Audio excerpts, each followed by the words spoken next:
For those of you who attended the live session this week, you would have heard me being very pensive and reflective, nostalgic even about the stories that I had grown up with.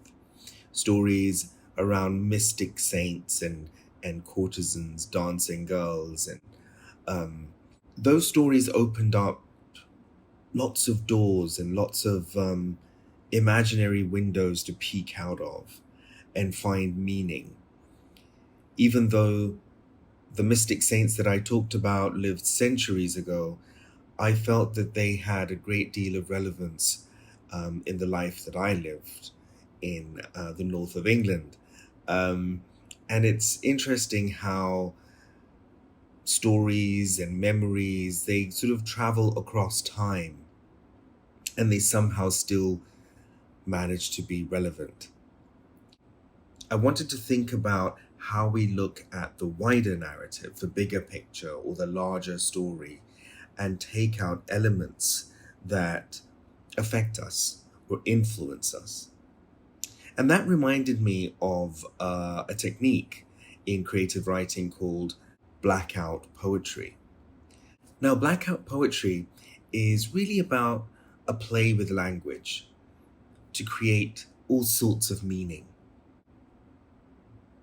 And the idea of poetry may sound daunting and you may just think, "Oh, hold up, I don't know how to write poems."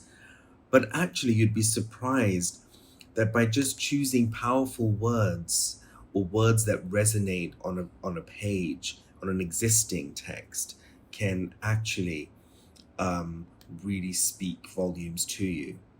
So keep an open mind about what a poem or poetry actually can be, or your impression of it. Consider the idea of meaning and effect of language, and be open to editing a text into something else and something more personal to you.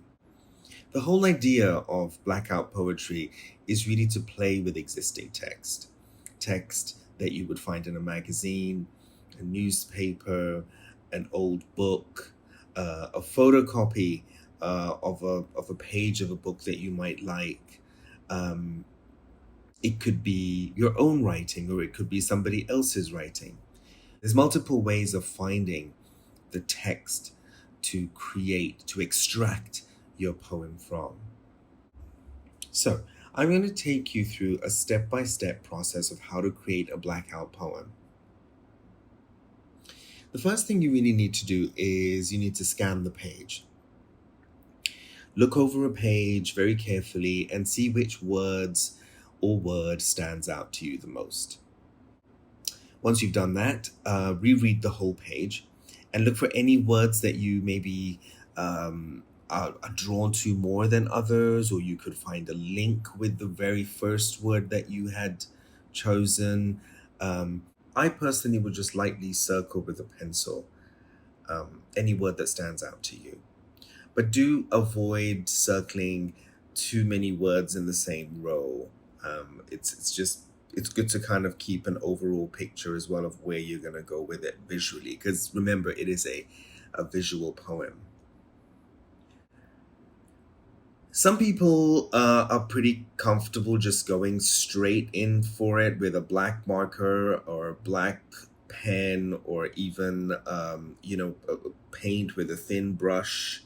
There's so many ways of approaching this. Some people prefer to list all the words that you circled on a separate piece of paper so that you can think about the order and you can have a bit more time in, you know, figuring out what your visual poem is going to be. Other people will just go straight for it and directly work from the original text that they have in front of them.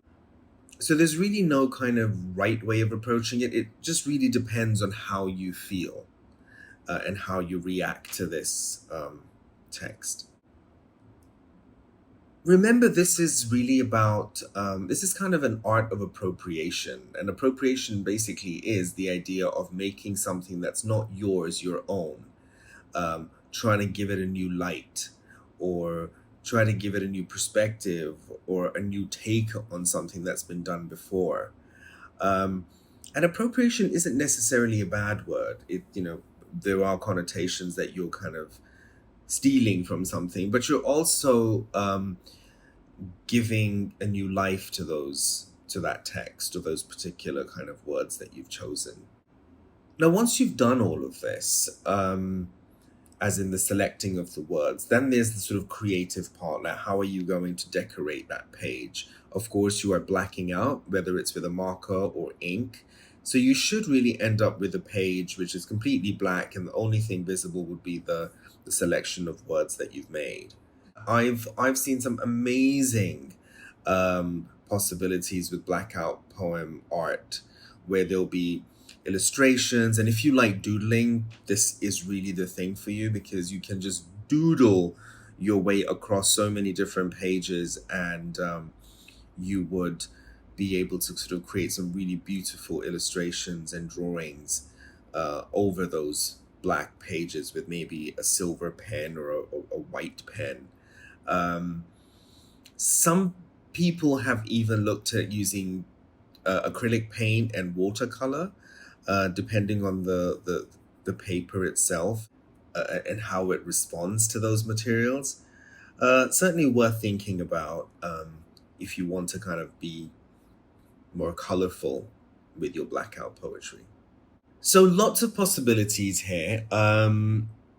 And I hope that the examples that I've been showing you as well have inspired you. I've got those from various sources online, but I just wanted to, make a selection that kind of, spoke to me really. And I thought maybe I could share with you a whole range of blackout poems and approaches to starting something like this. So have fun. This is also something like the collage I haven't done much of myself, but the more I kind of get to know about it, the more excited I am about trying this out.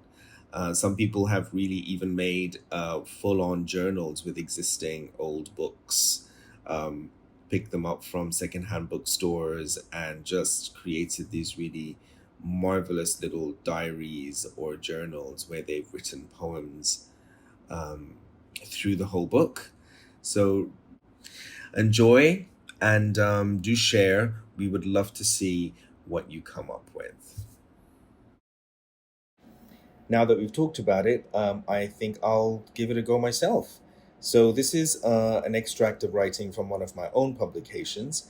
I thought I would try to find a blackout poem from my own writing. You have noticed that I'm not using paper and markers and paint. I'm going down the online sort of route. There are apps and websites where you can actually do blackout poems, and that could be another route. Um, but yeah, so this is my example. I thought I'd share it with you guys.